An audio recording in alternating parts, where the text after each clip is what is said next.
பிறந்தார். அதற்கு எல்லா சாட்சிகளும் இந்த பூமியில் இருக்கின்றன. அவர் வாழ்ந்த ஒரு நாட்களிலே ஒரு குருடன் அவரை தேடி வருகிறான். இயேசு நடந்து போகிற வழியா அந்த குருடன் போகிற பார்க்க முடியாது அவனால. ஆனா ஒரு சத்தம் கேட்குது. என்ன சத்தம் கேட்குது இது அப்படின்னு கேட்கும்பொழுது இயேசு கிறிஸ்து வழியாய் போகிறார் என்று சொன்ன மாத்திரத்திலே இவனுக்கு ஒரு பெரிய சந்தோஷம்.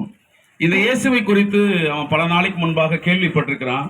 இவர் நன்மை செய்கிறவர், நல்ல காரியங்களை செய்கிறவர், பார்வை கொடுக்கிறவர், செவிடரை கேட்க வைக்கிறவர் என்பதை இவன் அறிந்திருந்ததுனால இவன் உட்கார்ந்திருக்க இடத்துல இருந்து அந்த இயேசுவை நோக்கி கூப்பிடுறான். இயேசுவே எனக்கு இறங்கும் என்று கூப்பிடுகிறான். அங்க இருக்கிற ஜனங்கள் எல்லாருமே அவனை பேசாதபடி அதட்டினார்கள் என்று வேதம் சொல்லுகிறது. பைபிளுடைய வார்த்தை சொல்லுகிறது, அவன் முன்னிலைமையிலும் இன்னும் வேகமாக இயேசுவை நோக்கி கூப்பிட்டான். காரணம் என்ன தெரியுமா? அவனுக்குள் இருக்கிற வேதனை. அவன் பிறந்த நாள் முதற்கொண்டு இந்த உலகத்தை பார்த்ததே கிடையாது. பிறந்த நாள் முதற்கொண்டு இந்த உலகத்துல என்ன நடக்குது எதுவுமே தெரியாது. அவன் குருடனா இருட்டிலே வாழ்ந்து கொண்டிருக்கிறான். அவன் வாழ்ந்திருந்த நாட்களிலே இந்த செய்தியை கேட்ட பிறகு ஒரு பெரிய சந்தோஷம். இன்னைக்கு எனக்கு விடுதலை கிடைக்கும் அப்படின்னு நம்புறான் அவன்.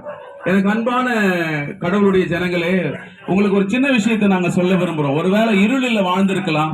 ஒருவேளை நமக்கு கண்ணு தெரிந்தும் சில நேரத்துல பாவத்திலேயோ, சில நேரத்துல வியாதியிலேயோ, சில நேரத்துல வருத்தத்திலேயோ, கஷ்டத்திலேயோ வாழ்ந்திருக்கலாம். இந்த சத்தத்தை கேட்கிற உங்களுக்கு ஆண்டவராகிய இயேசுவை நாங்கள் அறிமுகம் செய்கிறோம்.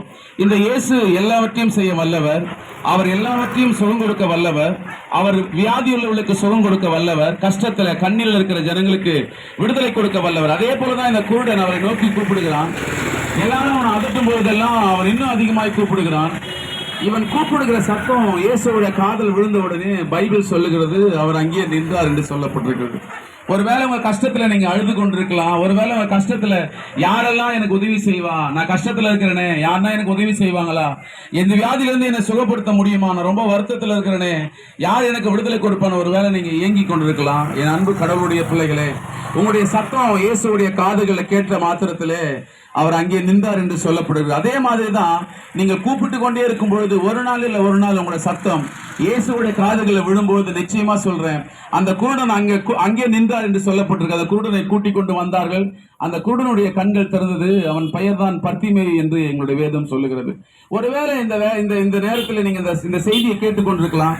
கஷ்டமோ, ஒருவேளை வியாதியோ, இல்ல ஒருவேளை பலவீனமோ, கைவிடப்பட்ட நிலைமையிலோ நீங்கள் இருக்கலாம். இந்த இயேசுடைய சத்தம் உங்களுக்கு கேட்ட பிறகு நீங்க இருக்கிற இடத்துல இருந்து இயேசுவே எனக்கு உதவி செய்யுங்க நீங்க மனதார கூப்பிட்டீங்கன்னா போதும். நீங்க எங்க இருக்கிறீங்களோ அங்கே அந்த இயேசு உங்களிடத்துல வந்து உங்களுடைய பிரச்சனைகளை மாற்றுவார். ஒரு தலை எப்படி ஜெபம் பண்றது எனக்கு தெரியாது, எப்படி கூப்பிடுறது எனக்கு தெரியாது அப்படின்னு நீங்க நினைக்காதீங்க. எப்படி எங்க இருக்கிறீங்களோ, எந்த நிலையில இருக்கிறீங்களோ அதே நிலையில இயேசுவே எனக்கு இறங்கும், இயேசுவே என் பிரச்சனையை மாற்றுங்க, இயேசுவே என்னோட கஷ்டத்தை மாற்றுங்க அப்படின்னு நீங்க ஒரு வார்த்தை சொன்னா மட்டும் போதும். இந்த இயேசு உங்க அருகில வந்து உங்களுடைய பிரச்சனையை மாற்ற அவர் நல்லவரா இருக்கிறார். கர்த்தர் தாமே உங்களை ஆசீர்வதிப்பாராக.